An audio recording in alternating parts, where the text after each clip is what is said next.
നിങ്ങളെ ഒരു കാര്യം ചെയ്യുന്ന വെച്ചാല് ഒന്നാം തീയതി സമരം ഉണ്ടാവും, ഒന്ന് മാറ്റി തരുമോ? നിങ്ങളാണ് ആ വാർത്ത കൊണ്ടത്, നിങ്ങളൊന്ന് നമ്മളെ സഹായിക്കണം. തിരിച്ചോട്ട് പറയുകയാണെങ്കിൽ കരഞ്ഞോണ്ട് ഉള്ളിൽ കരഞ്ഞു. ഇരട്ടത്താപ്പുണ്ട് എനിക്ക് തോന്നുന്നറിയാം. ഇപ്പൊ 22-ാം തീയതി അനൗൺസ് ചെയ്തൊരു സംഭവം 23-ലേക്ക് മാറ്റി. അപ്പൊ നമ്മളെ പോലെ പടങ്ങളൊക്കെ ഉണ്ട്. അപ്പൊ അതിലും ഈ സംഘടനകളൊക്കെ മനസ്സിലാക്കണം, അവർ മനസ്സിലാക്കണം ഞാൻ വിശ്വസിക്കുന്നു. ഞാൻ ആ വാർത്തയ്ക്ക് പിന്നിൽ തന്നെയാണ് നിൽക്കുന്നത്.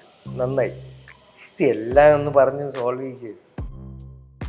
ധ്യാന്റെ ഒരു കോളേജ് വിസിറ്റ് ഉണ്ടായിരുന്നു. കണ്ടു. ധ്യാൻ ശ്രീനിവാസിനോട് ബഹുമാനം തോന്നിയൊരു കാര്യമാണ്. സ്വന്തമായിട്ടൊരു ഇൻസെക്യൂരിറ്റി ഇല്ലാത്തൊരു വ്യക്തിക്ക് അങ്ങനെ പറയാൻ പറ്റും. നമ്മളല്ലെങ്കിലും നല്ലത് പറയാറില്ല, പറ്റുകയാണെങ്കിൽ അത്ര കുറ്റേ പറയാറുള്ളൂ. ഇതിപ്പോ അവൻ വളരെ മികച്ചു വരുന്നു, വേറെ വഴിയില്ല. അത് നേരത്തെ പോലെ ധ്യാൻ ഇലക്ഷൻ എന്നാ ജയിക്കുന്നു. ഇപ്പൊ ഇലക്ഷൻ എന്നായിരിക്കും, ഇലക്ഷൻ എന്നാ. പിന്നെ എനിക്ക് ചേട്ടന് ഡൗട്ട് ഉണ്ടോ?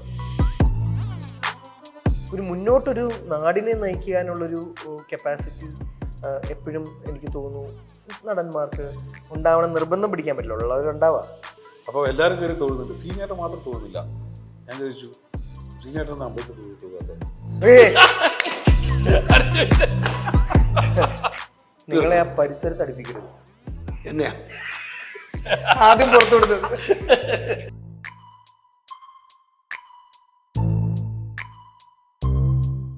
നമസ്കാരം. പുത്തൻ സിനിമയുടെ വിശേഷങ്ങൾ പങ്കുവയ്ക്കാൻ രണ്ട് അതിഥികൾ, രണ്ടുപേർക്ക് സ്വാഗതം. മഞ്ജു നമ്മുടെ ചങ്കാട്ടോ. ഞങ്ങളുടെയും മലർവാടി തൊട്ടുള്ള ബന്ധമല്ലേ? നിങ്ങൾ അത്രയും ബന്ധങ്ങളുണ്ടല്ലേ? പിന്നെ ഞാനും തുടക്കം മുതലേ എൻ്റെ ചങ്കാനാണ്. നല്ല സുഹൃത്തുക്കൾ പലതരമാണല്ലോ. അതെ. എല്ലാ ദിവസവും വിളിക്കുകയോ ഒന്നും ചെയ്യുന്നൊരു വ്യക്തിയല്ല. പക്ഷേ ഈ സുഹൃത്തിൻ്റെ വില എപ്പോഴാണ് തിരിച്ചറിയുന്നത്? ഏതൊരു വ്യക്തി നമുക്ക് ആവശ്യമെന്ന് ഞാൻ പറയുന്നില്ല, പ്രതിസന്ധി ഘട്ടത്തിൽ കൂടെ നിൽക്കുന്ന വ്യക്തികളാണ് സുഹൃത്ത് അല്ലെങ്കിൽ നല്ല മനുഷ്യർ. ആ വിഭാഗത്തിൽ തീർച്ചയായിട്ടും എൻ്റെ ജീവിതത്തിൽ പ്രാധാന്യമുള്ളൊരു വ്യക്തിയാണ്. തീർച്ചയായിട്ടും. ഞങ്ങളും ഇങ്ങനെ വല്ലപ്പോഴൊക്കെ വിളിക്കുള്ളൂ. ആ വിളിക്കുമ്പോൾ എന്തെങ്കിലും സംഭവം ഉണ്ടാവും. അതെ, അപ്പോഴേ വിളിക്കുള്ളൂ. അതെ. അതാണ് ഞാൻ ഈ അജുവിൻ്റെ കാര്യം പറഞ്ഞ വെച്ചാലേ, ഞാൻ അജു മലർവാടിയിൽ അഭിനയിക്കാൻ വരുന്ന സമയത്ത് ഞാൻ ഓൾറെഡി സീനിയർ ആക്ടറാണ്. ഞാൻ കഥ പറയുമ്പോൾ മുന്നിലേക്ക് ചെയ്തിരിക്കുന്ന സമയത്ത് അപ്പോൾ അജു ആദ്യത്തെ പടാ. അപ്പോൾ ഞാനിങ്ങനെ നോക്കി നിൽക്കുക, ഒരു വിനീസിന് മാസം പുതിയൊരുത്തരെ കൊണ്ടുവരും, നമുക്കൊക്കെ ഇതാവുന്നില്ല, ആ ഒരു ഇതുണ്ടാവുമല്ലോ. പക്ഷെ അജു വന്നു, നമ്മളായിട്ട് ഭയങ്കര കമ്പനിയായി. പിന്നെ അജുവായിട്ടൊരു സ്നേഹബന്ധത്തിലായി. അജുവിന് പലതും എന്നോട് പറയും.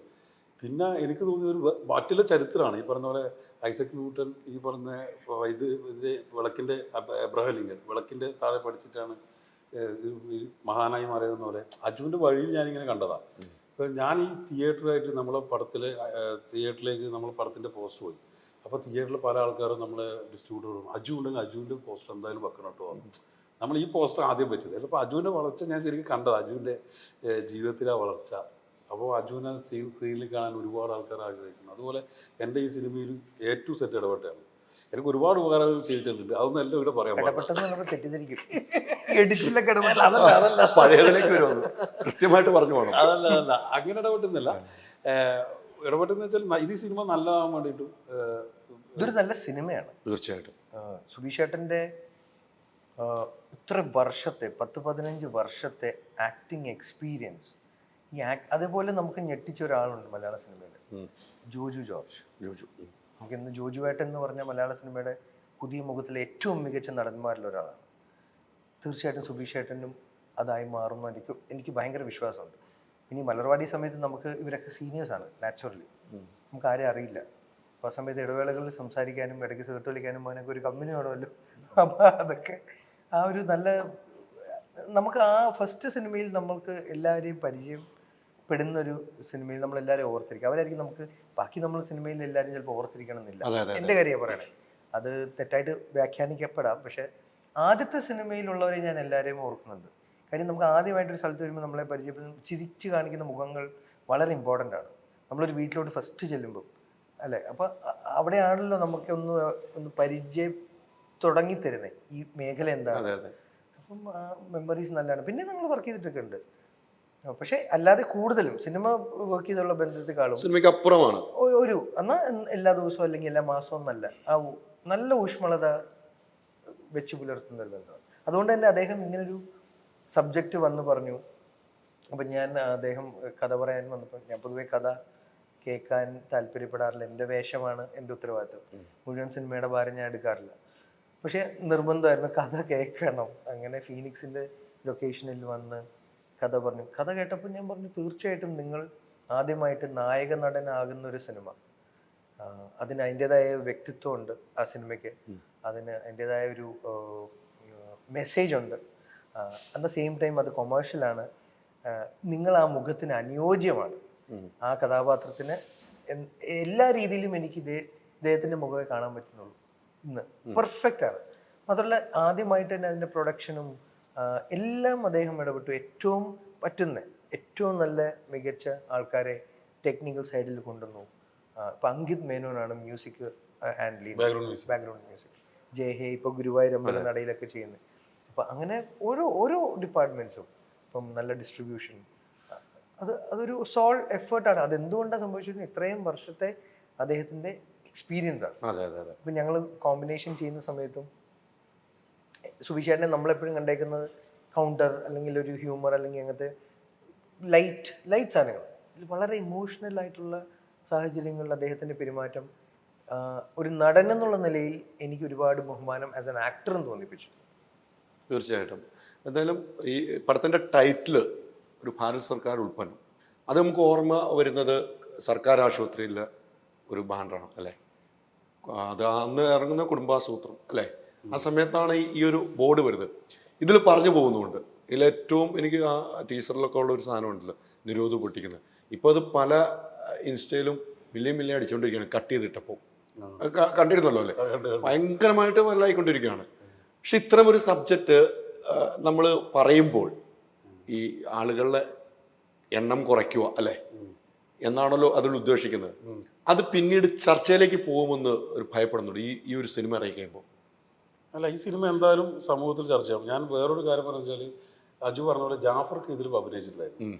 അപ്പോൾ ജാഫർക്ക് ഒരു 2 മാസം കഴിഞ്ഞിട്ട് അലിഖാനെ കണ്ടപ്പോൾ അലിഖ് ഒരു ദിവസം രാത്രി തന്നെ 12 മണിക്ക് വിളിച്ചിട്ടുണ്ടായിരുന്നു, നിന്റെ കഥ ഗംഭീരമാണല്ലോ, നമുക്ക് പൊളിക്കാവുന്ന. അപ്പോൾ ജാഫർക്ക് നിങ്ങളോട് കഥ ഒരുമിച്ചിരിക്കുമ്പോൾ, അപ്പോൾ എന്നോടുള്ള ഇഷ്ടം അല്ലാതെ ഈ ഇതിൽ വർക്ക് ചെയ്തപ്പോൾ അലിഖ് ആയാലും അജു ആയാലും എന്നോടുള്ള ഇഷ്ടമല്ലാതെ ഈ സിനിമ ഗംഭീരമായിട്ടൊരു സിനിമയാണെന്ന് എല്ലാവരും പറയുന്നത്, കണ്ടവരും ഈ കഥ കേട്ടവരൊക്കെ.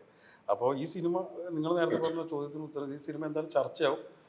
ചർച്ച മാത്രമല്ല, ഇത് കുറേ കാലം നിൽക്കുന്ന ഒരു സിനിമയായിരിക്കും. അപ്പോൾ അജു ഷൂട്ടിങ്ങിൻ്റെ സമയത്തൊക്കെ അഭിനയിക്കുന്ന സമയത്ത് എന്നോട് ഈ അസിസ്റ്റന്റ് ഡയറക്ടർമാരൊക്കെ എന്തെങ്കിലും ഇതായി കഴിഞ്ഞാൽ എന്നോട് പറയും, സുബിചേട്ടാ അത് ഈ സിനിമക്ക് മറ്റുള്ള സിനിമകളെ പോലെ കാണാൻ പാടില്ല, ഇത് നമ്മൾക്ക് ഒരുപാട് തലത്തിലും അംഗീകാരങ്ങളും അല്ലെങ്കിൽ ഒരുപാട് കാലം നിൽക്കുന്ന ഒരു സിനിമയാണിത്, ഇത് ആ രീതിയിലാണ് നിങ്ങൾ എടുക്കാൻ പറയണമെന്ന്. അജുവിനെ അഭിനയിച്ചിട്ട് പോയത് എൻ്റെ സുഹൃത്ത് നിലയിൽ വന്നു, എൻ്റെ ഒരു അടുത്തൊരു സഹോദരൻ നിലയിൽ അഭിനയിക്കാൻ വന്നു. ആ സിനിമയുടെ കഥയോട് ഇഷ്ടം കൊണ്ടാണ് വന്നത്. പക്ഷെ എന്നാലും ഈ സിനിമയോട് കാണിക്കുന്ന ആ ഒരു ലാളന ഭയങ്കരമായിട്ട്, അത് എനിക്കൊന്നും ഈ കഥയാണ് ഈ ബേസിക്ക് നിസാം റാവുത്തറിൻ്റെ സൃഷ്ടിയോടുള്ള എല്ലാവരോടും ഇഷ്ടമാണ്. കഥയേക്കാൾ ഉപരി ഇത് കാലങ്ങളോളം ഈ ആശയം ഇതിലൂടെ അവർ കമ്മ്യൂണിക്കേറ്റ് ചെയ്യുന്ന ഒരു മൂല്യം അതിവിടെ നിലനിൽക്കണം. ഒരു സിനിമ കൊണ്ട് ചിരിപ്പിക്കാം അല്ലേ, അതിനോടൊപ്പം തന്നെ ആ ആശയം ഉണ്ടെങ്കിൽ കുറച്ചും കൂടി അത് നന്നായിരിക്കും. അതെ, ഇതേക്കാളും അത് ഇപ്പം കാതൽ എന്ന് പറഞ്ഞ സിനിമ എത്രമാത്രം കേരളക്കരയെ ഇൻഫ്ലുവൻസ് ചെയ്തിട്ടുണ്ട് അല്ലേ. എനിക്ക് അതേപോലെ ഒരു ഹിന്ദി സിനിമയാണ് എനിക്ക് കാതലിന് മുന്നേ ബദായി ദോ എന്ന് പറഞ്ഞ സിനിമ. ആ സിനിമ എൻ്റെ ഉള്ളിൽ ഒരുപാട് മാറ്റങ്ങൾ ഉണ്ടാക്കി. എൻ്റെ കാഴ്ചപ്പാടിൽ കമ്മ്യൂണിറ്റി ആയിട്ടുള്ള ഇടപെടലുകൾ, അതിന് ശേഷമുള്ള എൻ്റെ ഇടപെടലുകൾക്ക് എത്രയോ മാറ്റം. അതിന് മുന്നേ ഞാൻ വേറെ രീതി ഇടപെട്ടെന്നല്ല, പക്ഷേ നമുക്ക് കുറച്ചും കൂടി ഒരു എഡ്യൂക്കേഷൻ സംഭവിക്കുകയാണ് ചില സിനിമകൾ. കാതലിലും അതാണ് സംഭവിച്ചത്, ഒരു എഡ്യൂക്കേഷൻ സംഭവിക്കുകയാണ്. എത്രയോ അതും മമ്മൂക്കയെ പോലത്തെ ഒരു സൂപ്പർ സ്റ്റാർ ചെയ്യുമ്പം, മികച്ചതായിട്ട് ചെയ്യുമ്പം ആ വിഷയം കൊണ്ടിട്ട് നമുക്ക് കുറച്ചും കൂടി ആക്സസബിൾ ആവുകയാണ്. അദ്ദേഹം ചെയ്യുമ്പോൾ നമ്മൾ എന്താ ചെയ്തേ ശ്രദ്ധിക്കും. ആ ശ്രദ്ധ അത് ഈ സിനിമയ്ക്ക് കിട്ടിയാൽ, നമുക്കറിയാം ഇതിൽ സൂപ്പർ സ്റ്റാർസ് ആരുമില്ല, പക്ഷെ ഈ വിഷയമായിരിക്കും ഇതിൽ ഈ വിഷയത്തിന് കിട്ടിയാൽ ചർച്ച ചെയ്യപ്പെടുകയും ചെയ്യും, ആ രീതിക്ക് ചെയ്യും. അതെ അതെ, എൻ്റെ ഭാഗത്തുനിന്ന് ഈ സിനിമയ്ക്ക് എന്തൊക്കെ വേണോ അത് ഞാൻ ചെയ്തു. നിങ്ങൾ ഒരു കാര്യം ചെയ്യുന്ന വെച്ചാൽ ഒന്നാം തീയതി സമരം ഉണ്ടാവും, ഒന്ന് മാറ്റി തരുമോ? നിങ്ങൾ വിചാരിച്ച നടക്കുക, നിങ്ങളാണ് ആ വാർത്ത കൊണ്ടത്, നിങ്ങളൊന്ന് നമ്മളെ സഹായിക്കണം. ചിരിച്ചോണ്ട് പറയുകയാണെങ്കിൽ കരഞ്ഞോണ്ട് ഉള്ളിൽ. പിന്നെ ഒരു കാര്യമുണ്ട് സുവിശേഷ, എന്തൊക്കെ പറഞ്ഞാലും നമ്മളുടെ ഈ പറഞ്ഞ നമ്മൾ പറയാം അസോസിയേഷൻ ഉള്ളവർ ഇതൊക്കെ പറയും നമ്മൾ കാര്യത്തോട് അല്ലെങ്കിൽ ആ ലാസ്റ്റ് മിനിറ്റ് അവരെങ്ങനെയെങ്കിലും ഒക്കെ രമ്യതയിൽ അതെ, അതെ, എത്താറുണ്ട്. അതാണ് നമ്മൾ അതാണ് പ്രതീക്ഷ. ചരിത്രം. നടക്കുന്നുണ്ട്. ചരിത്രം അതാണ്. 22-ാം തീയതി പ്രഖ്യാപിച്ച സമരം 23-ലേക്ക് മാറി. മഞ്ഞുമൽ ബോയ്സ് വരുന്നു, അത് റിലീസ് ചെയ്തേക്കാന്ന് വെക്കുന്നു. ഇനി 1-ാം തീയതി തൊട്ടാണ് റിലീസ് ഉള്ളത്. അതൊന്നും അപ്പം അതിൽ ചർച്ച വന്ന് മാറും. വലിയ സിനിമകൾ ഇപ്പൊ തിയേറ്ററിൽ ഓടുക, നന്നായിട്ട് ഓടുക. അല്ല, ആ സമയത്ത് ഒരു സമരം എന്ന് പറയുന്നത് ഒരിക്കലും അംഗീകരിക്കാൻ പറ്റുന്നില്ല. അതും ജനുവരിയിൽ ഓസ്ലർ, ഇത് കഴിഞ്ഞ് പ്രേമലു, ഭ്രമയുഗം. ഈ വർഷം തുടങ്ങുമ്പോൾ നമ്മൾ കഴിഞ്ഞ വർഷം എന്താണോ അല്ലെങ്കിൽ നമ്മൾ എന്താണോ വിഷമത്തോടെ പറഞ്ഞിരുന്ന കാര്യങ്ങൾ, ഹിറ്റാവുന്നില്ല, അതിപ്പോ സംഭവിക്കുന്നു. 242 സിനിമകൾ ഇറങ്ങിയ കഴിഞ്ഞ വർഷം. അല്ല, ഇപ്പം അത് ഇറങ്ങി ഹിറ്റാവുന്നു. ഹിറ്റിലേക്കാണ്.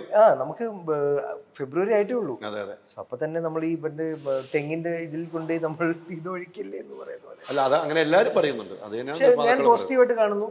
എപ്പോഴും കാര്യത്തിന് അവസാന ഡേക്ക് തലേദിവസം എങ്ങനെയെങ്കിലും ഒരു രമ്യതയിൽ എത്തും ഞാൻ പ്രത്യാശിക്കുന്നു. അല്ല, അത് അങ്ങനെ ഒരു ചർച്ചകൾ നടക്കുന്നുണ്ട്. അല്ല, അലീക്ക് പറഞ്ഞ പോലെ അതിലൊരു അങ്ങനല്ല, എൻ്റെ ഒരു സുഖം വെച്ചിട്ട് അങ്ങനെ ഒരു ഇരട്ടത്താപ്പിട്ട് എനിക്ക് തോന്നുന്നു. അറിയാം, ഇപ്പൊ 22-ാം തീയതി അനൗൺസ് ചെയ്തൊരു സംഭവം 23-ലേക്ക് മാറ്റി. അപ്പോൾ നമ്മളെ പോലെ പടങ്ങളൊക്കെ ഉണ്ട്. നമ്മളൊക്കെ ഇത്രയും സ്ട്രഗിൾ ചെയ്ത് വന്നിട്ട് ഭയങ്കര ഈ പറഞ്ഞ പോലെ ജീവിതം തന്നെ കൊടുത്തുണ്ടാക്കിയ സിനിമയാണ്. അപ്പോൾ ഇതൊക്കെ ഇനിയിപ്പോൾ നമ്മൾ ഒരു ദിവസം പോലും മാറ്റിക്കഴിഞ്ഞാൽ നമുക്ക് ഒരുപാട് ബാധിക്കും, ലൈഫിനെ തന്നെ ബാധിക്കും തരത്തില്ല. അപ്പോൾ അതിലും ഈ സംഘടനകളൊക്കെ മനസ്സിലാക്കണമെന്ന് അവർ മനസ്സിലാക്കുന്നത് ഞാൻ വിശ്വസിക്കുന്നു. അല്ല, തീർച്ചയായിട്ടും അത്തരമൊരു ചർച്ചകൾ നടക്കുന്നുണ്ട്. രാജു ഒരു നിർമ്മാതാവും കൂടെയാണല്ലോ. നിർമ്മാതാവിൻ്റെ ആവശ്യങ്ങൾ നിർമ്മാതാക്കൾ ഉന്നയിക്കുമ്പോൾ തിയേറ്ററുകാരുടെ ആവശ്യം തിയേറ്ററുകാർ ഉന്നയിക്കും. അവിടെയാണ് ഈ വിഷയങ്ങൾ വന്നത്. പക്ഷേ ഇത്തവണത്തെ സമരം ഞാൻ കണ്ടത്, ഞാനാലോ ഈ ഇൻ്റർവ്യൂ എടുക്കുകയും ഈ വാർത്ത പുറത്തു, ഇത്തവണത്തെ കണ്ട സമരം കണ്ടന്റ് ക്രിയേറ്റ് ചെയ്യുന്നതുമായി ബന്ധപ്പെട്ടാണ്. നിർമ്മാതാക്കൾ ക്വാളിറ്റിയുള്ള കണ്ടന്റുകൾ ഉണ്ടാക്കുന്നതിനെ കുറിച്ച് അല്ല, നമുക്ക് പ്രൊജക്ടർ ഒക്കെ ആണല്ലോ. അപ്പോൾ ഒരു നിർമ്മാതാവിന് അമിതമായ പൈസ വരുന്നു. അത് നിർമ്മാതാക്കളുടെ സംഘടന വെച്ച് കൊടുക്കുമ്പോൾ അതിന് 3000 രൂപ മതി ഒരാഴ്ച സിനിമ പോകാൻ. മറ്റേത് വേണ്ടത് 12000 രൂപ. ക്യൂബും അതിന് ഒരു നിയമമായിട്ട് അതാണ് പ്രിന്റ് ആൻഡ് പബ്ലിസിറ്റിയുടെ പകുതി മുക്കാൽ ഭാഗം വരുന്നത്. അപ്പൊ അത് നിർമ്മാതാക്കൾ വെക്കുന്ന ഒരു ഭാഗം നല്ലതായിട്ടാണ് എനിക്ക് തോന്നിയത്. എനിക്കും അല്ലേ? അതിന് തിയേറ്റർ അതായത് ഒരു നിർമ്മാതാവിന്റെ ബേർഡൻ കുറയ്ക്കല്ലേ? അതെ അല്ലേ? അത് തിയേറ്റർ ഉടമകൾ ആ വാശി പിടിക്കുന്നത് എന്താ? പ്രൊജക്ടേഴ്സ് മാറ്റേണ്ടി വരും അല്ലേ? അപ്പം അവർ സംസാരിച്ച് ടെക്നിക്കാലിറ്റി മനസ്സിലാക്കി ഒരു നല്ല ഡിസിഷനിൽ എത്തട്ടെ. നിർമ്മാതാക്കൾ കൊടുക്കാന്നും പറഞ്ഞു. നല്ല സിനിമയാണെന്ന് എനിക്ക് അല്ലെങ്കിൽ അതിൽ പ്രവർത്തിച്ചവർക്ക് വിശ്വാസമുണ്ട്. അത് ചവിട്ടി അരയ്ക്കാതെ ഇരിക്കട്ടെ. അതെ അതെ, തീർച്ചയായിട്ടും സമരം മാറുമെന്ന് തന്നെ പ്രതീക്ഷിച്ച് നമുക്ക് മുന്നോട്ട് വന്നു. നമ്മൾ മാർച്ച് 1 എന്നുള്ള നിലയിലേക്ക് തന്നെ പോകുന്നു. സമരം മാറുമോ? നിങ്ങൾക്കറിയാം, മാറാൻ സാധ്യതയുണ്ട്. Okay okay. ഇന്ന് ഞാൻ അതുമായിട്ട് ബന്ധപ്പെട്ടവരൊക്കെ രണ്ടഭിപ്രായം. ആരും ദ്രോഹിച്ചിട്ടില്ല ഇന്ന് വരെ അറിഞ്ഞുകൊണ്ട്. ഇതൊരു ഫ്ലാഗിംഗ് ആണ് അല്ലേ, ഒരു വാണിംഗ് ആണ് എപ്പോഴും. അല്ല, ഇന്നലെ ഞാൻ നിർമ്മാതാക്കൾ ഫിയോക്ക് എന്ന സംഘടന രൂപീകരിക്കുമ്പോൾ എടുത്തൊരു തീരുമാനം സമരങ്ങൾ പാടില്ല. ഫിയോക്ക് എന്നൊരു തീരുമാനം ഉണ്ടായപ്പം അന്ന് ഇത് രണ്ടായി പിളർന്നപ്പം അന്നെടുത്ത തീരുമാനം, അന്ന് ദിലീപും ആന്റണി പെരുമ്പാവൂരും വരുന്ന സമയത്ത് ഒരു എടുത്ത തീരുമാനമാണ് ഫിയോക്ക് എന്ന സംഘടന സമരങ്ങൾ പാടില്ല, എന്ത് പ്രശ്നങ്ങളിലും ടേബിളിന് ചുറ്റും ഇരുന്ന് സംസാരിച്ച് തീർക്കാം. അന്നെടുത്തൊരു തീരുമാനം മറികടന്ന് തിയേറ്റർ ഉടമകൾ സമരത്തിലേക്ക് വന്നപ്പോൾ രണ്ട് അഭിപ്രായങ്ങൾ ഇപ്പോൾ ഉണ്ടായിട്ടുണ്ട്. അതാണ് സത്യം. എനിക്ക് അതില് കോവിഡ് കഴിഞ്ഞ കാലഘട്ടം നമ്മൾ മനസ്സിലാക്കുക. അതെ, അല്ല അത് മാത്രമല്ല, തീർച്ചയായും നമ്മൾ അതൊന്നും മറക്കാതിരിക്കുക. കോവിഡ് എന്ന് പറയുന്നത് നമ്മൾ ഒരിക്കലും ഇത്രയും പെട്ടെന്ന് പുറത്തിറക്കാമെന്ന് വിചാരിച്ചില്ല. ഒരു അവസരം കിട്ടിയതാ, അത് വെറുതെ. ഇനി തീമഴയൊക്കെ വരാം. അതെ, കോവിഡ് മാത്രമല്ല, കാരണം എന്താ വെച്ചാൽ തിയേറ്ററിലേക്ക് ആൾ വരാൻ ഒന്നും മടിക്കുന്ന ഒരു കാലം കൂടിയാണ്. അവർക്ക് ഒരുപാട് ഓപ്ഷൻസ് ഉണ്ട്. അപ്പൊ അങ്ങനെ പ്രേക്ഷകർ എന്ന് പറഞ്ഞാൽ നമ്മൾ അവരെ വെറുതെ ടേക്കൻ ഫോർ ഗ്രാൻഡ് ആക്കി എടുത്ത് നമ്മൾ അവരെ നമ്മുടെ സൗകര്യത്തിനൊക്കെ അവർ തിരിച്ചു ഒരു ദിവസത്തിൽ വേണ്ടാന്ന് വെച്ച് കഴിഞ്ഞാൽ എല്ലാവരും. അപ്പൊ നമ്മൾ ചുമ്മാ അഹങ്കരിച്ചിട്ട് ഒരു കാര്യമില്ല. സിമ്പിളായിട്ട് ഞാൻ എൻ്റെ ഏറ്റവും മാന്യമായ ഭാഷയിൽ പറഞ്ഞത്. തീർച്ചയായും ഇപ്പോഴത്തെ തലമുറയ്ക്ക് ഇതൊക്കെ കാണുമ്പോൾ ഭയങ്കര പുച്ഛമാണ്. ഇങ്ങനത്തെ പല കാര്യം ഇപ്പോഴത്തെ തലമുറയ്ക്ക് ഞാൻ പറഞ്ഞു. ഇപ്പോഴത്തെ ഒരു 10-15 വയസ്സുകാരനെ നമ്മൾ ഫ്ലാറ്റിലൊക്കെ ഉള്ള പുതിയ കുട്ടികൾ മലയാള സിനിമ അവർക്ക് വലിയ താല്പര്യമില്ല. ഗംഭീര ഹിറ്റാവുന്ന സിനിമകൾ അവർ കാണും. ചിലപ്പോൾ അവർക്ക് ഇങ്ങനത്തെ ഈ സമരവും ഇങ്ങനത്തെ ഈ TV വന്നിരുന്നുള്ള ഇതൊക്കെ ബാനിങ് എന്നൊക്കെ കാണുമ്പോഴല്ലോ അവർ പുച്ഛിക്കുകയാണ്. അത് കറക്റ്റായിട്ട് പറയുന്നത്. അപ്പോൾ ഒരു വരുന്നൊരു തലമുറയെ ഈ ഇൻഡസ്ട്രിയിൽ നിന്ന് അകറ്റുന്ന ഒരു കാരണം സംഭവിക്കാതിരിക്കട്ടെ. അത്തരം കാരണങ്ങളാണ് ഉണ്ടായിക്കൊണ്ടിരിക്കുന്നത്. അജു പറഞ്ഞു, അതിനകത്ത് കമന്റുകൾ വായിക്കുമ്പോൾ തന്നെ നമുക്ക് മനസ്സിലാവുന്നുണ്ട്. സങ്കടകരമാണ് അങ്ങനെ നോക്കും. അല്ല, അജു പറഞ്ഞ വേറൊരു കാര്യം ഉണ്ടായില്ല, അത് സിനിമയുടെ കൂടെ മാത്രം നമ്മൾ ഭയങ്കര ഗൗരവമായിട്ട് എടുക്കണം. കാരണം ഈ ഒരു അവർക്ക് വേണ്ടിയാണ് ഇനി നമ്മൾ ഉണ്ടാക്കുന്നത് പുതിയ തലമുറ. അതെ, അവരുടെ ഇഷ്ടത്തിനാണ് നമ്മൾ നിൽക്കേണ്ടത്, ഇപ്പൊ അല്ലേ? തീർച്ചയായിട്ടും. അവരാണ് ഫ്യൂച്ചർ. ഇപ്പം ഞാനൊക്കെ ബിലോങ് ചെയ്യുന്ന സോഷ്യൽ മീഡിയയിൽ ഇവർ അമ്മാവെന്ന് ആക്സെപ്റ്റ് ചെയ്യുക, വേറെ വഴിയില്ല. നമ്മൾ അവരോടൊപ്പം അപ്ഡേറ്റഡ് ആയില്ലെങ്കിൽ നമ്മളാണ് ശരിയെന്ന് 100% വാശി പിടിച്ച കാര്യമില്ല. നമ്മളുടെ മുതിർന്ന തലമുറ പറഞ്ഞതെല്ലാം നമ്മൾ കേട്ടോ? ഇല്ലല്ലോ. ഇല്ല ഇല്ല. നമുക്ക് അവരുടെ മേലിലൊരു സെയും ആധിപത്യം നമ്മൾ വെച്ചോണ്ടല്ലേ നമ്മൾ ജീവിച്ചത്. അപ്പൊ അടുത്ത സമയമായി, അപ്പൊ അത് മനസ്സിലാക്കുക, അത്രേ ഉള്ളൂ. അതെ തീർച്ചയായും. അജു പറഞ്ഞൊരു വലിയൊരു കാരണം എന്ന് വെച്ചാലേ ഇപ്പോഴത്തെ തലമുറ രാഷ്ട്രീയമായി പോവുകയാണ്. കാരണം ഈ 20 വയസ്സിന് ശേഷമുള്ളവരെ, കാരണം ഇപ്പം നമ്മളെ രാഷ്ട്രീയമായ സുഹൃത്തുക്കൾ ഉണ്ടായതുകൊണ്ട് അവരൊക്കെ പറയുന്നത് ഒരു പരിപാടി വെച്ച് അലീക്ക എല്ലാം വന്ന ആൾക്കാർ മാത്രമാണ് ഇപ്പോൾ ഉള്ളത്. ഇത് വലിയൊരു കാര്യമായിട്ട് ഞാൻ വെറുതെ പറയുന്നതല്ല. അന്ന് വന്നിട്ട് പഴയ ആൾക്കാരില്ലേ, ഒരു 30 വയസ്സിന് മുകളിലവർ മാത്രമാണ് സ്ഥിരമായി പരിപാടിക്ക് പോകുന്നത്. ഇപ്പോൾ ഈ അജു നമ്മളിപ്പോൾ പറഞ്ഞ ഈ പുതിയ ജനറേഷൻ ഇതൊന്നും താല്പര്യമില്ല. അവരെ വീണ്ടും വെറുപ്പിക്കാൻ പോയി കഴിഞ്ഞാൽ ഈ പറഞ്ഞ സിനിമയിൽ മാത്രമല്ല രാഷ്ട്രീയത്തിലായാലും മൊത്തം അവർക്ക് മടുപ്പാണ്. വിദ്യാഭ്യാസമാണ് അവര് നമ്മൾ ഒരുപാട് അഡ്വൈസ് ചെയ്യുന്നതോ. അവർക്ക് ഇന്ന് എന്തിനാ നമ്മൾ ഈ വിദ്യാഭ്യാസമൊക്കെ ചെയ്യുന്നത്? കാശുണ്ടാക്കാൻ, 3 നേരം ഭക്ഷണം കഴിക്കാൻ, സുഖകരമായി ജീവിക്കാൻ. അവർക്ക് ഇന്ന് 100 വഴികളുണ്ട്. അതെ, 100 വഴികളുണ്ട്. അതെ. അവർക്ക് ഒരു ജോലിയും ചെയ്യാനൊന്നും മടിയില്ല. ഒരു കാലഘട്ടത്തിലായിരുന്നു ഈ ജോലി തരംതിരിവുകളൊക്കെ ഉണ്ടാകുക, വൈറ്റ് കോളർ ജോബ്, അല്ലെങ്കിൽ അതിനൊക്കെ ഒരു സ്റ്റേറ്റസ് കോ മെയിൻറ്റെയിൻ ചെയ്ത് കേരളത്തിൽ സമൂഹത്തിൽ. ഇന്നതൊന്നുമില്ല. കാശ് കിട്ടുന്ന ഏത് പണിയും മാന്യമായിട്ട് അവന്മാർ ചെയ്യും. അതെ അതെ. അപ്പം അതുകൊണ്ട് നമുക്ക് സിനിമ കാണേണ്ട നമ്മുടെ ആവശ്യമാണ്, നമ്മളുടെ പ്രൊഡക്റ്റ്. എന്നാൽ നല്ല സിനിമയാണെങ്കിലോ അവർ കൂടെ നിൽക്കും. അത് ഫോക്കസ് ചെയ്യുക, നമ്മുടെ ജോലി ചെയ്യുക. ഇടയ്ക്കുള്ള ഈ രാഷ്ട്രീയം ഇൻ ദ സെൻസ് ഇതൊക്കെ ഉള്ളിൽ നിന്ന് സോൾവ് ചെയ്യുക, പബ്ലിക് ആക്കാതിരിക്കുക. എന്തായാലും ഒരു കുടുംബമാണല്ലോ തിയേറ്റർ ആണെങ്കിലും അസോസിയേഷൻ എല്ലാം ഒരു കുടുംബമാണ്. ഒറ്റ ടേബിളിൽ ഇരുന്നാൽ പ്രശ്നങ്ങൾ പരിഹരിക്കാവുന്നുള്ളൂ. അതെ, ഞാൻ പറഞ്ഞ ചർച്ചകൾ ഉള്ളിലോട്ടാക്കുക. ഇത് ജനമധ്യത്തിൽ വന്ന് നമ്മൾ അപഹാസ്യരാവാതിരിക്കുക. കാര്യം പുച്ഛമാണ് പുതിയ തലമുറയിലെ പലവർക്കും ഇന്ന് ഇങ്ങനത്തെ പല അമ്മാവൻ സിൻഡ്രോം എന്ന് അവർ വിളിക്കുന്നത്. മനസ്സിലായോ? ഞാനതിൽ പെടുന്നു. എനിക്ക് 40 വയസ്സായി. ചേട്ടനും മനസ്സുകൊണ്ട് എനിക്കറിയില്ല, പ്രായം കൊണ്ടും അല്ലെങ്കിൽ നമ്മളെയൊക്കെ ജനിച്ച വർഷം വെച്ച് നമ്മളൊക്കെ ആ കാറ്റഗറി എന്ന് വെച്ചാൽ അവർ തെറ്റാന്ന് ഒരിക്കലും പറയാൻ പറ്റില്ല. അവരാണ് ശരി. അങ്ങനെ അക്സെപ്റ്റ് ചെയ്തേ ലോകം മുന്നോട്ട് പോയിട്ടുള്ളൂ. ഇനി അങ്ങനെ തന്നെ യാത്ര ചെയ്യാനും പറ്റുള്ളൂ. നമുക്ക് ഒരു മാറ്റവും ഇല്ല. നമ്മൾ ഒരു പ്രൊഡക്റ്റ് ഉണ്ടാക്കി അത് പ്രേക്ഷകരുടെ മുമ്പിലേക്ക് എത്തിക്കാൻ നമ്മൾ തയ്യാറായിരിക്കുന്നു. അത് 1-ാം തീയതി തന്നെ എത്തിക്കണമെന്നുള്ള ആഗ്രഹവും നമ്മുടെ മുമ്പിലുണ്ട്. റിക്വസ്റ്റ് ചെയ്യുന്നു നമ്മൾ. അതെ, നമുക്ക് ഇനി ബാധ്യതകൾ വരാൻ പാടില്ല. അത്രയും വെക്കും തോറും ബാധ്യത കൂടുന്നു. അതാണല്ലോ ഏറ്റവും പ്രധാനപ്പെട്ട കാര്യം.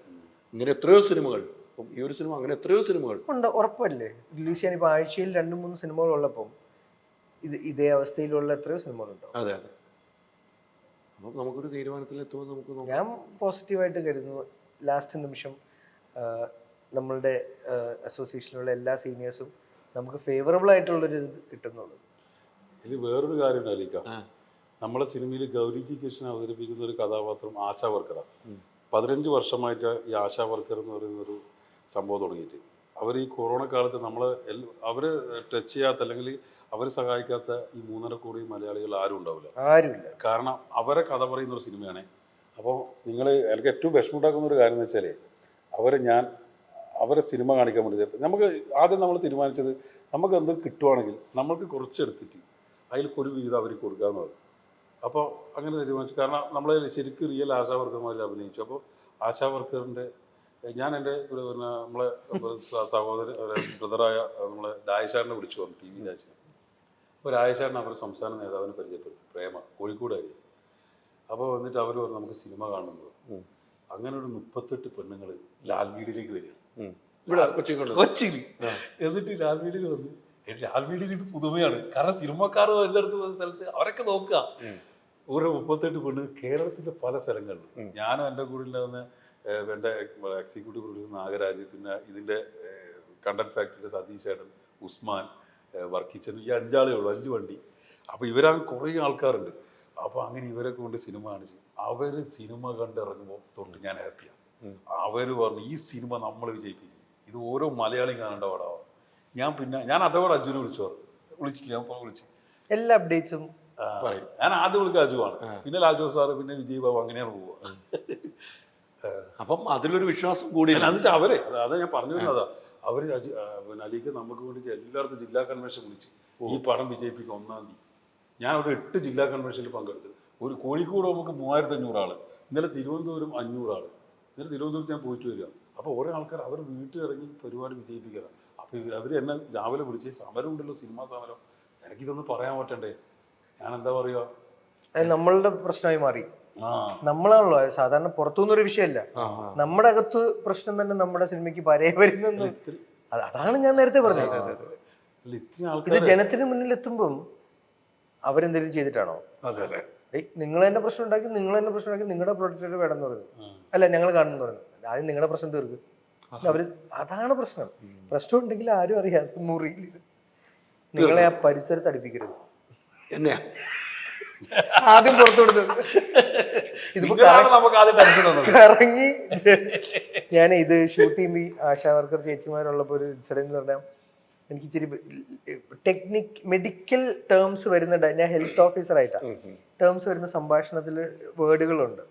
അപ്പം ഇവർക്ക് ഒരു കാര്യം പരിചയപ്പെടുത്തുക, ഇംപ്ലിമെന്റ് ചെയ്യേണ്ട പുതിയൊരു ആശയം നമ്മുടെ പഞ്ചായത്തിൽ എന്ന് പറയുമ്പം ഇപ്പം ഇത് ഒരു 5-6-7 ടേക്ക് പോയി. എനിക്കത് ഉടക്കി അപ്പോൾ ഒരു ചേച്ചി ഭയങ്കരമായിട്ട് നിങ്ങളിപ്പോൾ എല്ലാം തീർക്കോ, അതായത് എന്ത് ചേച്ചി ഒന്ന് പെട്ടെന്ന് തീർക്കുന്നേ.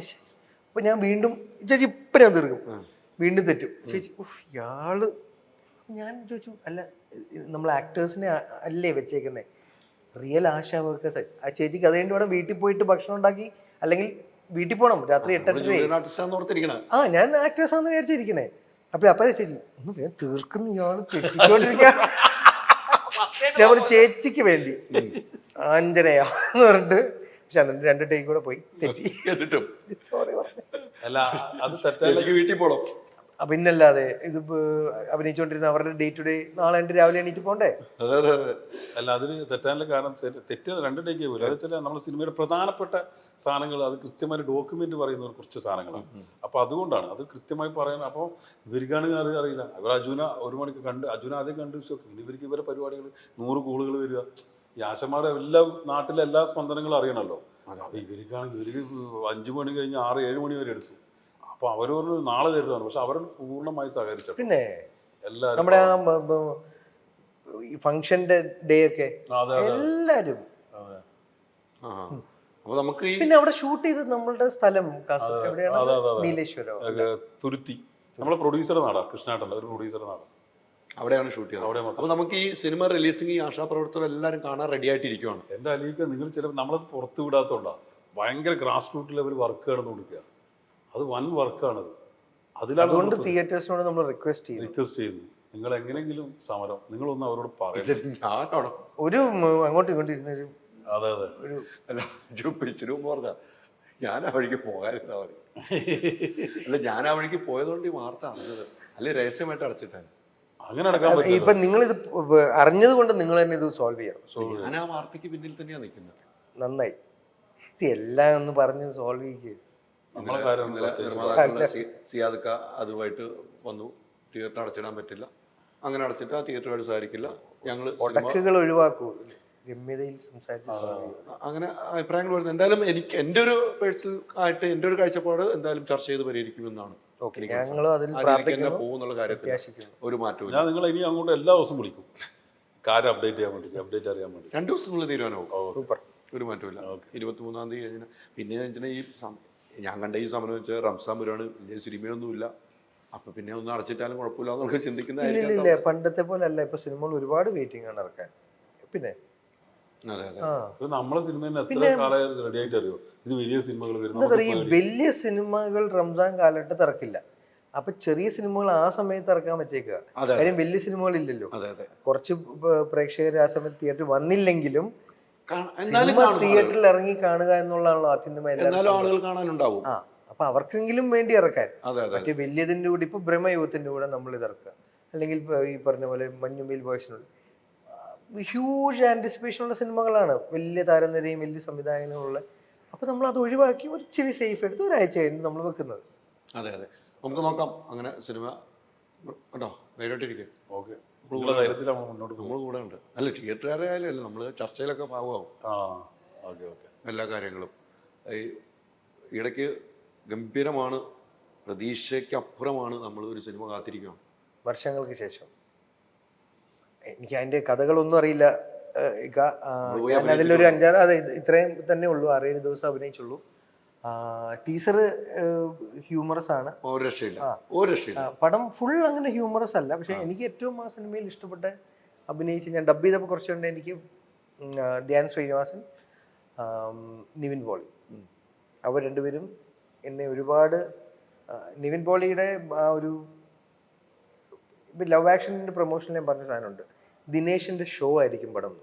കഥയൊക്കെ രണ്ടാമത് ദിനേശിൻ്റെ ഷോ അത് തന്നെയായിരുന്നല്ലോ. അതേപോലെ ഇതിൽ നിവിൻ എത്രയോ എക്സ്റ്റെൻഡഡ് ക്യാമിയോ ആണ്, അത് ഇദ്ദേഹത്തിൻ്റെ ഷോ ആയിരിക്കും ആ ഉള്ള സീൻ. അതേപോലെ ധ്യാൻ ശ്രീനിവാസൻ എന്ന് പറഞ്ഞ് നമുക്കറിയാം അദ്ദേഹം തന്നെ സ്വസിദ്ധമായി ഞാൻ ഉഴപ്പനാണ്, സ്വപ്രഖ്യാപിത ഉഴപ്പനായി തോന്നുന്ന വ്യക്തിയുടെ ഏറ്റവും നല്ല അഭിനയ മുഹൂർത്തങ്ങളുള്ളൊരു സിനിമയായിരിക്കും ഉറപ്പാണ്. ബാക്കി കഥയോ തിരക്കഥയോ ഒന്നും എനിക്കറിയില്ല. എനിക്കറിയാം, ഞാൻ പറയുന്നുമില്ല. ആ കഥ അറിയാല്ലേ? അല്ലല്ല, എനിക്ക് കഥ അറിയാം. ഞാൻ തിരക്കഥ ചോദിക്കാറില്ല. പ്രണവ് എങ്ങനെയുണ്ട്? പ്രണവിന്റെ കുറച്ച് കോമ്പിനേഷൻ സാധനങ്ങൾ എനിക്ക് ഉണ്ടായിരുന്നല്ലോ. കുറച്ച്. അപ്പൊ അതുകൊണ്ട് ഞാൻ അധികം കണ്ടില്ല. കണ്ടാലല്ലേ എനിക്ക് പറയാൻ പറ്റും. ഞാൻ കണ്ടത് അല്ലെങ്കിൽ വീണ്ടും ഒന്നുകൂടെ കണ്ടപ്പോൾ ഒന്നുകൂടെ ഇടാവോന്ന് ചോദിച്ചത് ഈ രണ്ടുപേരുടെയാണ്. ഞാൻ പൊളിച്ചടിക്കേക്കാണ്. ഹ്യൂമർ ഒന്നുമല്ല, പക്ഷേ ഒരു നടൻ എന്നുള്ള രീതിയിൽ അദ്ദേഹത്തിന്റെ ഒരുപാട് വ്യത്യാസമുള്ള പ്രകടനമായിരിക്കും. നിങ്ങളെല്ലാവരും വീണ്ടും ഒരുമിച്ച് കൂടിയ ഒരു സിനിമയാണല്ലോ. അതെ, ഇത് എല്ലാവരും ഒരുമിച്ച്. മലർവാടിയിലുള്ള ഭഗത്തുണ്ട്, ദീപക്കുണ്ട്, ശ്രീരാമുണ്ട്, ഹരിയുണ്ട്, ഞാനുണ്ട്, നിവിനുണ്ട്. ഇത്രയും പേര് മലർവാടിന്നുണ്ട്. ഷാൻ റഹ്മാൻ അഭിനയിക്കുന്നു. അപ്പൊ ഇത്രയും പേര് മലർവാടിന്നുണ്ട്. ഹൃദയത്തിൽ നിന്നുള്ളവരുണ്ട്, പ്രണവുണ്ട്, കല്യാണിയുണ്ട്, അശ്വത്തുണ്ട്. പിന്നെ എനിക്ക് സിനിമ മുഴുവൻ കണ്ടിട്ടില്ല, എനിക്കറിയില്ല. അപ്പോൾ ഇത്രയും പേര് ഹൃദയത്തിൽ നിന്നുണ്ട്. സോ വിനീതിന്റെ അതിനകത്ത് ഈ നിങ്ങളെല്ലാവരും ഒരുമിച്ച് കൂടുമ്പം വേറെ ഒരു സന്തോഷമായിരുന്നല്ലോ. തീർച്ചയായിട്ടും. നമുക്ക് മൂന്നാറിൽ ഷൂട്ടുള്ള സമയത്ത് നമുക്ക് ഒരു റീയൂണിയൻ സുഖം ഫീൽ ചെയ്യും. കാര്യം അത് ആദ്യത്തെ സിനിമ ഞാൻ നേരത്തെ പറഞ്ഞതന്നെ, ആദ്യത്തെ സിനിമ ചെയ്യുക എന്നുള്ളതാണ് ഏറ്റവും നല്ല ഓർമ്മ. അതിലും മേലെ ഒരു സിനിമയ്ക്ക് ഓർമ്മ എനിക്ക് വരാറില്ല. അത് ചെയ്യുമ്പോൾ എൻജോയ് ചെയ്യും. പിന്നെ അതൊരു ഭയങ്കര ഓർമ്മയായിട്ട് വരില്ല എന്ന് പറഞ്ഞാൽ പൂർണ്ണമായിട്ടില്ല. പക്ഷെ ആദ്യത്തെ സിനിമ ഇസ് ഓൾവേസ് സ്പെഷ്യൽ. നമ്മളുടെ മരണം വരെ അതിൻ്റെ ഓർമ്മകൾക്ക് എന്നും ഒരു തണുപ്പുണ്ടാവും. ആ സിനിമയിൽ പങ്കെടുത്തവരുടെ കൂടെ വീണ്ടും ഒരു കാര്യം ചെയ്യുമ്പോൾ അതിനൊരു ആർട്ടിഫിഷ്യാലിറ്റി ഉണ്ടാവില്ല. കാര്യം അന്ന് ഒന്നും അറിയാത്ത സിനിമയിൽ വന്ന ആ വിദ്യാഭ്യാസത്തിൻ്റെ കുറവ് ഇന്നും നമുക്ക് ആ കണക്ട് ഉണ്ടാക്കും. ഇന്ന് പലരും വലിയ ലെവലിൽ ഉള്ള താരങ്ങളാണ്, അല്ലെങ്കിൽ വലിയ സിനിമകൾ ചെയ്തു കഴിഞ്ഞവരാണ്. കുറേയും കൂടി അന്നത്തെക്കാളും സിനിമയിൽ പ്രാവീണ്യം നേടിയിട്ടുണ്ടാവാം. പക്ഷെ ഇവരൊക്കെ പൂജയായിരുന്നപ്പോൾ കണ്ടവരാ. ആ ഒരു സുഖമുണ്ട്. രാജു മലർവാടി വന്ന സമയത്ത് ഞാൻ ശ്രദ്ധിച്ചൊരു കാര്യമാണ്, അതിൽ അമ്പിളിച്ചേട്ടൻ അഭിനയിച്ചു. അപ്പോൾ അമ്പിളിച്ചേട്ടൻ ഏതൊരു സിനിമാ വിദ്യാർത്ഥിക്ക് പഠിക്കാനുള്ളൊരു വലിയൊരു യൂണിവേഴ്സിറ്റിയാണ്. അപ്പോൾ ഇവന് ഷോട്ടില്ലാത്ത സമയത്തും ഞാൻ സിനിമയിൽ വന്ന കാലത്തൊക്കെ ഞാൻ ഇപ്പോഴും ചെയ്യാറുണ്ട്. ഞാൻ ഇവന് സിനിമയോടുള്ളൊരു ഫാഷൻ മനസ്സിലാക്കി വെച്ചാൽ ഇവൻ അടങ്ങാത്തൊരു ആവേശം മനസ്സിലാക്കി അങ്ങനെ. അപ്പോൾ മൂപ്പർ അഭിനയിക്കും, വിനീതിൻ്റെ അടുത്ത് വന്നിട്ട് ഇവിടെ വന്ന് നിൽക്കും. ഇവിടെ മോണിറ്റർ ഇല്ലായിരുന്നു ആ സമയം. അവിടെ പിറകിൽ വന്നിട്ട് അത് നോക്കി പഠിക്കും. ഞാൻ കണ്ടിട്ടുണ്ട് പലപ്പോഴും അമ്പിളിച്ചേട്ടൻ അഭിനയിക്കുന്നത്, സലീമായിട്ട് അഭിനയിക്കുന്നതൊക്കെ. ഇവരെ കാണുന്നതിന്റെ എക്സൈറ്റ്മെന്റ് വേറെ ഉണ്ട്. പിന്നെ ഇവരൊക്കെ നമുക്ക് സ്ക്രീനിൽ കണ്ട് ഇന്നും ഇപ്പൊ ചേട്ടൻ ആശാവൊക്കെ ചേച്ചിമാര് ലാൽ മീഡിയയിൽ വന്നപ്പോൾ അവരുടെ ഒരു എക്സൈറ്റ്മെന്റ് നമുക്കിപ്പോഴും ലാൽ മീഡിയ കയറുമ്പം ഒരു എക്സൈറ്റ്മെന്റ്. നമുക്ക് റോട്ടിൽ കൂടെ പോകുമ്പോൾ ഈ സിനിമ അഭിനയിക്കുന്ന ഒരാളാണെങ്കിൽ കൂടി അവിടെ ഷൂട്ടിംഗ് നടക്കുമ്പോൾ ഏതാ പടം, അതൊരു ഒരു കൗതുകമുണ്ട് സിനിമയ്ക്ക്. അപ്പൊ ആ കൗതുകമാണ് സിനിമ. ഒരു മായ, ഒരു ലാൽ സാറിന്റെ ഭാഷയിൽ പറഞ്ഞ മേക്ക് ബിലീഫ്. ലാസ്റ്റ് സിനിമ ഏതാണ്? ഞാൻ ലാസ്റ്റ് തിയേറ്ററിൽ പോയി കണ്ട സിനിമ പിന്നെ OTT-ൽ ഇപ്പൊ കൂടുതലൊന്നും തോന്നുന്നു. കണ്ടില്ല. ഇല്ല. ഭയങ്കര സിനിമയാണ്. പിന്നെ മമ്മൂക്ക കണ്ടവർ വീട്ടിൽ നിന്ന് കൃത്യമായിട്ട് വൈഫ് എല്ലാം ഫസ്റ്റ് ഡേ ഫസ്റ്റ് ഷോ പോകുന്നുണ്ട്. ടിക്കറ്റ് കോൺട്രിബ്യൂഷൻ കറക്റ്റ് ആയിട്ട് നടക്കുന്നുണ്ട് പ്രൊഡ്യൂസർക്ക്. അതെല്ലാ സിനിമയ്ക്കും നടക്കുന്നുണ്ട്. പിന്നെ നമ്മുടെ ടൈമിംഗ് മാച്ച് ആവാത്തതുകൊണ്ട് ഞാൻ OTT പ്രിഫർ ചെയ്യും. ഈ ഇടയ്ക്ക് ധ്യാനും ഷാബി പറമ്പിലും എനിക്ക് അടുത്തുകൊണ്ട് ഏറ്റവും ഇഷ്ടപ്പെട്ട സിനിമ OTT കണ്ട ഫാലിമിയാണ്. എനിക്ക് ഏറ്റവും ഇഷ്ടപ്പെട്ട സിനിമ. നേരും ഭയങ്കര ഇഷ്ടമായി, എൻ്റെ ആശയം ഭയങ്കര ഇഷ്ടം. ഇടയ്ക്ക് ഷാബി പറമ്പിലും ധ്യാൻ്റെ ഒരു കോളേജ് വിസിറ്റ് കണ്ടായിരുന്നു. ആ കണ്ടു കണ്ടു കണ്ടു കണ്ടു. എങ്ങനെ കണ്ടിട്ട് എന്തോ എനിക്ക് ഭയങ്കര ധ്യാൻ ശ്രീനിവാസിനോട് ബഹുമാനം തോന്നിയ ഒരു കാര്യമാണ്. സ്വന്തമായിട്ടൊരു ഇൻസെക്യൂരിറ്റി ഇല്ലാത്തൊരു വ്യക്തിക്ക് അങ്ങനെ പറയാൻ പറ്റും. അതായത് എനിക്കുള്ളതെല്ലാം നഷ്ടപ്പെട്ട മനുഷ്യന്റെ ഭയം അതാണ്. ഇത് നഷ്ടപ്പെടും ഒരു നാൾ, ഇത് നഷ്ടപ്പെടും. ആ ഭയമേ ഇല്ല. അതുകൊണ്ടാണല്ലോ പറയുന്നത്, നിങ്ങൾ ഇന്ന് വരെ ഒരു സിനിമയും എന്നെ കണ്ടല്ല ഇഷ്ടപ്പെട്ടെന്നറിയാം, എൻ്റെ ഇൻ്റർവ്യൂകൾ കണ്ടാണ്. അതുകൊണ്ട് നാളെയും നല്ല സിനിമകളെന്ന് ഞാൻ പറയുന്നില്ല, നല്ല ഇൻ്റർവ്യൂകളായിട്ട് ഞാൻ നിങ്ങളുടെ മുന്നിൽ വരാം. നിങ്ങളുടെ പ്രോത്സാഹനം വേണം. അയാൾ ആ ഇഷ്ടം നേടിയെടുത്തത് സിനിമയുടെ മെറിറ്റിലല്ല, അദ്ദേഹത്തിൻ്റെ വ്യക്തിത്വത്തിൻ്റെ മെറിറ്റിലാണ്. അത് ഒരിക്കലും പോയി പോവില്ല. അത് ആ ലൈസൻസ് കിട്ടുക എന്നുള്ളതാണ് ഏറ്റവും വലിയ പുണ്യം. മറ്റേ സിനിമ ചെയ്ത് ഉള്ള ഇഷ്ടം സിനിമ നല്ല വന്നില്ലെങ്കിൽ ആ ഇഷ്ടം പോകും ഇല്ലേ? ഇതാ വ്യക്തിയോടാ ഇഷ്ടം വന്നേക്കുന്നത്. അത് സിനിമ വെച്ചിട്ടല്ല മലയാളി അവനും ഇഷ്ടപ്പെട്ടേക്കുന്നത്. അത് തുറന്നു പറയാ, ആ ഇൻസെക്യൂരിറ്റി ഇല്ല. അതെനിക്കൊന്ന് ഇപ്പം ധ്യാൻ ലൈവായിട്ടും തമാശക്ക് പറയുന്നത് കുറേ കാലം കഴിയുമ്പോൾ അത് ചരിത്രത്തിൽ അടയാളപ്പെടുത്തുന്ന മികച്ച ഒരു സ്പീച്ചായിരിക്കും. ഗംഭീര സ്പീച്ചാണ്. ആ രീതിക്ക് ആളുകൾ ഏറ്റെടുത്തു. മറ്റേ ഷാഫി സാറിനോട് പറഞ്ഞല്ല, ഈ പറഞ്ഞ് ക്ലോസ് ചെയ്തത് അത് വരും വർഷങ്ങൾ കഴിഞ്ഞ് ചരിത്രത്തിൽ ഇടം പിടിക്കുന്ന ഒരു മികച്ച സ്പീച്ചിൽ പെടുന്ന ഒരു സ്പീച്ചായിരിക്കും. അതെ, 100%. അത് ഭയങ്കര രസകരമായിട്ട് അവതരിപ്പിക്കുകയും ചെയ്തു. അതായത് ഇൻസെക്യൂരിറ്റി ഇല്ലായ്മയുടെ ഹൈറ്റ്സ് ആണത്. അതെ അതെ. അപ്പം നിങ്ങൾ തമ്മിൽ അത്രയും സൗഹൃദമുള്ളതുകൊണ്ടാണ്. സൗഹൃദത്തിന് അപ്പുറത്തുള്ള ഒരു കാര്യമാണ് ഞാൻ പറഞ്ഞത്. അല്ലെങ്കിൽ നമുക്കത് അങ്ങനെ നമ്മളെടുത്ത് പറയൂല, അങ്ങോട്ടും ഇങ്ങോട്ടും നമ്മളല്ലെങ്കിലും നല്ലത് പറയാറില്ല, പറ്റുകയാണെങ്കിൽ അത്രയും കുറ്റം പറയാറുള്ളൂ. ഇതിപ്പോൾ അവൻ വളരെ മികച്ച് വരുന്നു, വേറെ വഴിയില്ല. അല്ല, അങ്ങനെ പറയാൻ പറ്റുള്ളൂ. അതെ, കുറ്റം പറയാൻ ഒരു അവസരം. നേരത്തെ പോലെ ധ്യാൻ ഇലക്ഷൻ നിന്ന് ജയിക്കുന്നു. ഇപ്പൊ ഇലക്ഷൻ എന്നാ ജയിക്കും? ഇലക്ഷൻ എന്നാ? പിന്നെ എനിക്ക് ചേട്ടന് ഡൗട്ട് ഉണ്ടോ എന്ന് പറഞ്ഞാൽ? അങ്ങനെ ഞാൻ മലയാളികൾ അങ്ങനെ ചുമ്മാ വോട്ട് ചെയ്യുന്നല്ല, ഇഷ്ടത്തിന്റെ പുറത്തൊരു ഫാക്ടർ ഫേവർ ചെയ്യുന്ന ഉദ്ദേശിച്ചത്. അങ്ങനെ ഞാൻ നിൽക്കൊന്നുമില്ല. അയ്യോ, അവൻ നിൽക്കരുത്, ഞാൻ വെറുതെ പറഞ്ഞ. അവൻ ഇപ്പൊ ചെയ്യുന്നത് നല്ല എല്ലാ അല്ല, ഇന്നാള് പറഞ്ഞ അമ്മയിലെ പ്രസിഡന്റ് ആയ ഓക്കെയാന്ന് പറഞ്ഞു. ഇതൊക്കെ തമാശക്ക് പറഞ്ഞത്. പക്ഷെ എന്റെ അഭിപ്രായത്തില് ഇലക്ഷൻ എന്ന് പറയുന്നത് വളരെ സെൽഫ്ലെസ് ആയിട്ടുള്ളൊരു ജോലിയാണ്. രാഷ്ട്രീയം സെൽഫ്ലെസ്. സ്വയം എന്നുള്ളൊരു ഇഷ്ടം പാടില്ല, സ്വന്തം എന്നുള്ളൊരു കാര്യം പാടില്ല, എൻ്റെ കാഴ്ചപ്പാടിൽ രാഷ്ട്രീയ പ്രവർത്തനം. അപ്പം അതിനൊരിക്കലും ഒരു എനിക്കോ അല്ലെങ്കിൽ നടൻ എന്നുള്ള ഒരാൾ സ്വന്തമായി കൂടുതൽ ഇഷ്ടപ്പെടേണ്ട ആളാണ് അല്ലേ? എന്നെ എങ്ങനെ മികച്ചതാക്കാം, എന്നെ എങ്ങനെ നന്നായി കൊണ്ടു നടക്കാം, എന്നെ എങ്ങനെ മറ്റുള്ളവരുടെ മുന്നിൽ നന്നായിട്ട് പ്രസന്റ് ചെയ്യാം.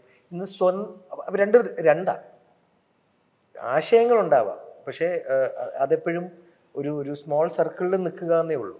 അഭിപ്രായങ്ങൾ പറയാം, അയ്യോ അതങ്ങനെ ആ നിയമം വന്നാൽ അതൊക്കെ പറയാം. പക്ഷെ ഒരു മുന്നോട്ടൊരു നാടിനെ നയിക്കാനുള്ളൊരു കപ്പാസിറ്റി എപ്പോഴും എനിക്ക് തോന്നുന്നു നടന്മാർക്ക് ഉണ്ടാവണം. നിർബന്ധം പിടിക്കാൻ പറ്റില്ല, ഉള്ളവരുണ്ടാവാം, ഉള്ളവരുണ്ടാവാം.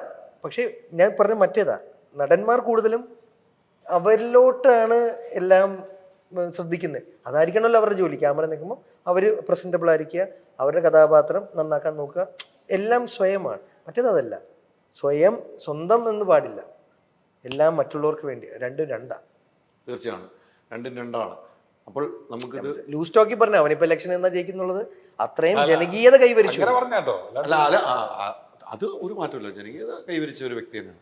അല്ലെങ്കിൽ ആ കോളേജിൽ അങ്ങനെ പറയാൻ പറ്റില്ല. പിന്നെ എന്തൊരു സ്വാതന്ത്ര്യമാണ്, എന്തും പറയാനും ധൈര്യമുണ്ട്. അത് പണ്ടുണ്ട്, എന്തും പറയാനുള്ള ധൈര്യം. മലയാള സിനിമ ചരിത്രത്തിൽ ഏതെങ്കിലും ഒരു സംവിധായകൻ അയാൾ സംവിധാനം ചെയ്ത സിനിമ തല്ലിപ്പൊളിയാന്ന് പ്രേക്ഷകരോട് മുഖത്ത് നോക്കി പറയാൻ ധൈര്യം കാണിച്ചിട്ടുണ്ടോ? അതും 10 കോടി മേലെ ഷെയർ വന്ന പടം, ഫെസ്റ്റിവൽ വിന്നർ. ഏതെങ്കിലും ഒരു സംവിധാനം ആ ധൈര്യം കാണിച്ചു? ഇല്ലല്ലോ, അവനല്ലേ കാണിച്ചിട്ടുള്ളൂ. അത് അവന്റെ വിവരമോ വിവരക്കേടോ എന്തോ ആയിക്കോട്ടെ. അല്ല, ഈയിടയ്ക്ക് കഴിഞ്ഞ ദിവസത്തെ ഒരു സംഭവം കണ്ടില്ല, മറ്റേ മാതൃഭൂമിയുടെ അത് കുറച്ച് പുറത്തു വന്നിട്ടുള്ളൂ അല്ലേ? ഫുള്ളായിട്ട് ഞാൻ കണ്ടില്ല. അതെ, ഞാൻ പറഞ്ഞ ആ ചേട്ടനൊക്കെ ഞാൻ നേരത്തെ ബിലോങ് ചെയ്യുന്ന ആ കാറ്റഗറി പെടുന്ന പിള്ളേർ പറയുന്നതാ. അങ്കിൾ ഞാൻ പറഞ്ഞ നേരത്തെ പറയില്ലേ, യുവതലമുറയ്ക്ക് അതൊന്നും ഇഷ്ടമല്ല. അത് നമ്മൾ യുവതലമുറ ഫുൾ ക്ലാപ്സ് അല്ലായിരുന്നു. എന്ത് മറുപടി കൊടുത്ത നല്ല പരിപാടിയല്ലേ? അത് നമ്മള് കേട്ടിരിക്കാൻ സത്യമല്ലേ? അയാളുടെ അച്ഛനെ അയാൾക്കല്ലേ ഏറ്റവും കൂടുതൽ അറിയുള്ളൂ. ഞാൻ ഈ ധ്യാനെ കുറിച്ച് ഇടയ്ക്ക് ഞാൻ വീട്ടിൽ പോകും. ശ്രീചേട്ടൻ ഇടയ്ക്ക് രാവിലെയൊക്കെ വിളിക്കും എന്നെ കാണുന്നത്. ഞാൻ അത്രയും സൗഹൃദമാണ്. ഈ ഇടയ്ക്ക് ഇങ്ങനെ പോകും. ഒരു രാവിലെ 7 മണിക്ക് വിളിക്കും, എവിടെയാ എനിക്ക് കാണണം. ഞാൻ അപ്പം തന്നെ പോകും, പോയി അങ്ങനെ ഇരിക്കും. അപ്പോൾ ഈ ശ്രീചേട്ടനും ധ്യാൻ്റെ കാര്യങ്ങൾ പറഞ്ഞുകൊണ്ടിരിക്കും. ഇപ്പോഴും പോകുമ്പോഴേ ധ്യാൻ്റെ ഇൻ്റർവ്യൂ കാണുന്ന കാര്യം ഞാൻ ഇടയ്ക്കിടയ്ക്ക് ഇങ്ങനെ വീട്ടിൽ പോകും ശ്രീചേട്ടൻ കാണാൻ. ഞാൻ പറഞ്ഞ ഏറ്റവും നല്ല സാധനമുണ്ട്. ചേട്ടൻ ഇപ്പം എന്നോട് ഈ ചോദിച്ച ചോദ്യം ഒരിക്കലും എൻ്റെ അച്ഛൻ എന്നോട് ചോദിക്കില്ല. അതെ, ആ പാരന്റിങ്ങിന്റെ ഒരു ചുമ്മാ ഒരു തമാശ വരികയാണെങ്കിലും അതിൽ ഒരുപാട് അർത്ഥങ്ങളുണ്ട്. അതെ, അതെ. എന്താണ് ശ്രീനിവാസൻ സാർ എന്ന മഹാൻ അല്ലെങ്കിൽ ലെജൻഡ് എഴുത്തുകാരനോ സിനിമ സംവിധായകനോ നടനോ എന്നതിലുപരി ഒരു വിഷണറി, ഒരു ഗ്രേറ്റ് എന്താ പറയുക വിഷണറി അല്ലേ അതിലുണ്ട്. ശരിയാണ്. പക്ഷെ അതൊരു വല്ലാത്തൊരു നമുക്ക് കാണുമ്പോൾ സന്തോഷവും സൗഹൃദവും തരുന്നവരാണ് അല്ലേ സാർ? അയ്യോ, നമുക്ക് ഒരിക്കൽ അല്ലെങ്കിൽ അന്ന് മറ്റേ നവ്യ നായരുടെയും മീര ജാസ്മിൻ്റെയൊക്കെ ഇവർ ഓപ്പണായിട്ട് അന്ന് കൊച്ചിയിലേ പറയൂ, അതാ വ്യക്തി സ്വാതന്ത്ര്യം, അഭിപ്രായ സ്വാതന്ത്ര്യം കുട്ടികൾക്ക് വേണം എന്നുള്ളതല്ലേ. പിന്നെ തീർച്ചയായിട്ടും അത് അന്ന്. ഇന്നിപ്പം നമുക്ക് ഫ്രീഡം കിട്ടുന്നുണ്ട്. അന്ന് ആ കാലത്ത് അത് കൊടുത്ത ആളാണ് സാറത്. ഇപ്പൊ സാറിനെ ഞാൻ ജഡ്ജ് ചെയ്യാനോ സാറിനെ കുറിച്ച് അഭിപ്രായം പറയാൻ പോലും യോഗ്യത ഇല്ലാത്ത ആളാണ്. പക്ഷെ ഞാൻ എവിഡൻ്റ് ആയിട്ട് ഭാഗമായ ഒരു കാര്യം ആയതുകൊണ്ട് എനിക്ക് പറയാം. സാറിൻ്റെ കണ്ടനാടിലുള്ള ജൈവ കൃഷിയുടെ ഭാഗമായിട്ടുള്ള ആദ്യത്തെ കടയുടെ ഉദ്ഘാടനത്തിന് സാറ് ആൻറ്റി എന്നെ വരാൻ പറഞ്ഞു. അപ്പം ഞാനത് വളരെ സന്തോഷത്തോടെ ഭയങ്കര അഭിമാനത്തോടെ ഞാൻ പോയി ഞാൻ ചെയ്തു.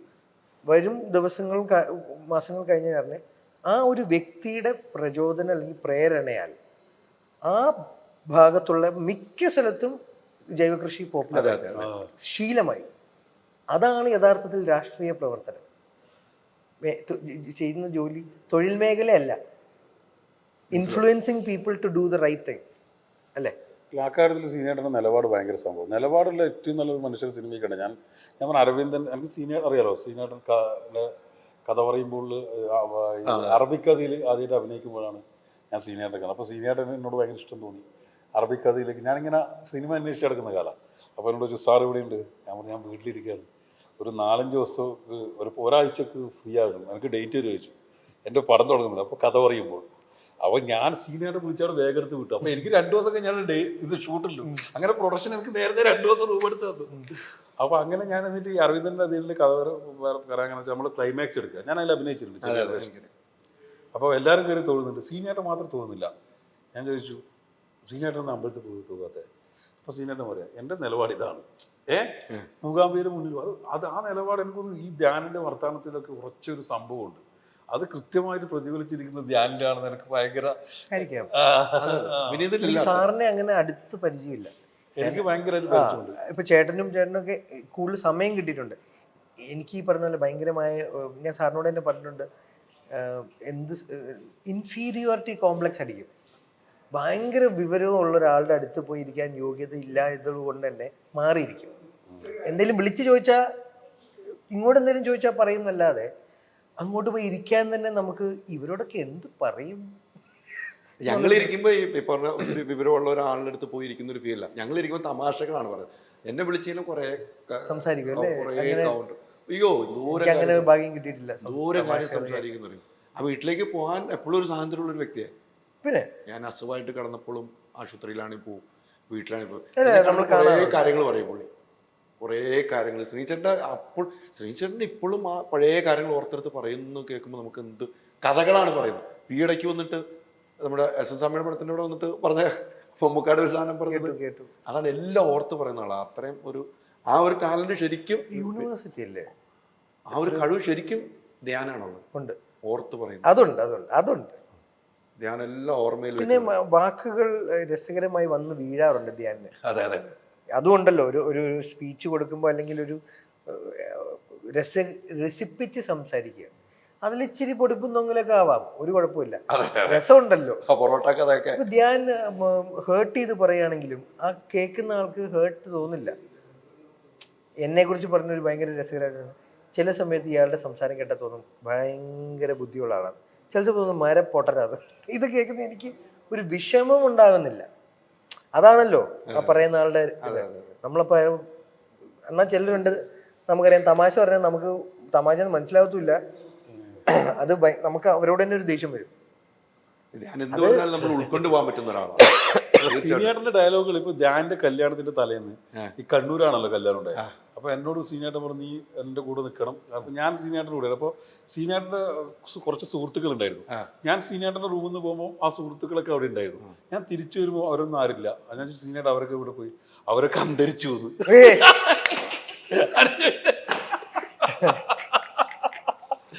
അപ്പൊ നാളെ പുറഞ്ചരിക്കുന്നു. പെട്ടെന്നാണ് കൗണ്ടർ വരുന്നത്. ഓ അല്ലേ, അത് വാക്കുകൾ ഞാൻ്റെ അപ്പുറത്താ സീനിയേട്ടൻ. പിന്നെ എനിക്കിപ്പോൾ സീനിയറിന് അസുഖമായപ്പോൾ ഞാൻ പോയി കണ്ടില്ല. എനിക്ക് ഭയങ്കര സീനിയറിൻ്റെ കൂടെ എപ്പോഴും എൻ്റെ റോൾ മോഡലായിട്ട് കാണുന്ന ഒരു മനുഷ്യനാണ്. ഞാൻ അങ്ങോട്ട് പോയിട്ടില്ല. പക്ഷെ ഞാൻ ഇപ്പോൾ ഇത് തുടങ്ങും, ഞാൻ പോകുന്നു, ഞാൻ മോഹനായിട്ട് പോകുന്നുണ്ട്. ഒന്ന് അനുഗ്രഹം മേടിച്ച് കണ്ടിട്ട് വരാൻ വേണ്ടി ഈ റിലീസിന് മുന്നേ പോകുന്നുണ്ട്. തീർച്ചയായിട്ടും പോകണം. എന്തായാലും ഒരു ഭാരത് സർക്കാർ ഉൽപ്പന്നം എല്ലാ തടസ്സങ്ങളും മാറി അല്ലേ? മാർച്ച് 1-ാം തീയതി തന്നെ റിലീസാകട്ടെ. തീർച്ചയായിട്ടും ആവട്ടെ. എൻ്റെ ഈ സിനിമയിൽ A to Z ഇടപെട്ടാണ്. എനിക്ക് ഒരുപാട് ഉപകാരങ്ങൾ ചെയ്തിട്ടുണ്ട്. അതൊന്നും എല്ലാം ഇവിടെ പറയാൻ പാടില്ല. പെട്ടെന്ന് നമ്മൾ തെറ്റിദ്ധരിക്കും. എഡിറ്റിലൊക്കെ നമുക്ക് ആ ഫസ്റ്റ് സിനിമയിൽ നമുക്ക് എല്ലാവരെയും പരിചയപ്പെടുന്നൊരു സിനിമയിൽ നമ്മളെല്ലാവരും ഓർത്തിരിക്കും. അവരായിരിക്കും നമുക്ക് ബാക്കി നമ്മൾ സിനിമയിൽ എല്ലാവരും ചിലപ്പോൾ ഓർത്തിരിക്കണമെന്നില്ല. പിന്നെ ഞാൻ ഇഷ്ടത്തിന് മേടിച്ച വീട് പോലും ഇപ്പോൾ പണയം വെച്ചിരിക്കും ഇതിന് വേണ്ടിയിട്ട്. പിന്നെ നിങ്ങൾ നേരത്തെ പറഞ്ഞ പോലെ നമ്മുടെ സഹാക്കളൊക്കെ കുറച്ച് സഹായിച്ച് സംഭവം ഇവിടെ എത്തി. ഇത് കഴിഞ്ഞ് ഇന്റർവ്യൂ കഴിഞ്ഞോണ്ട് വീണ്ടും കടം പണിക്കാൻ പോയി. അത് പിന്നീട് ചർച്ചയിലേക്ക് പോകുമെന്ന് ഒരു ഭയപ്പെടുന്നുണ്ട് ഈ ഒരു സിനിമ ഇറങ്ങിക്കുമ്പോൾ. സിനിമ എന്തായാലും ചർച്ചയാവും. ചർച്ച മാത്രമല്ല, ഇത് കുറെ കാലം നിൽക്കുന്ന ഒരു സിനിമയായിരിക്കും. അങ്ങനെ ഒരു സാമ്പത്തിക ക്രൈസിസ് ഈ ഏരിയ കമ്മിറ്റിയും ലോക്കൽ കമ്മിറ്റിയുടെ ഒരു സഹായം അങ്ങനെയൊന്നും സഹായിച്ചില്ല. അവർക്ക് ഇതല്ലേ പോലെ അങ്ങനെ അദ്ദേഹത്തിന് അവരെ വ്യക്തികളെന്നല്ലേ പാർട്ടിയിലുള്ള വ്യക്തികൾ. ആ പാർട്ടിയിൽ നിന്നല്ല, മറ്റുള്ള പാർട്ടികളിലെ ഇപ്പോൾ വിജിൽ മാക്കുട്ടി എന്നുള്ള യൂത്ത് കോൺഗ്രസിന്റെ സംസ്ഥാന ഭാരവാഹി നമ്മളെ പേഴ്സണലായിട്ടൊക്കെ എന്നോട് കാര്യങ്ങളൊക്കെ ചോദിച്ചറിഞ്ഞ് സഹായിക്കാറുണ്ട്.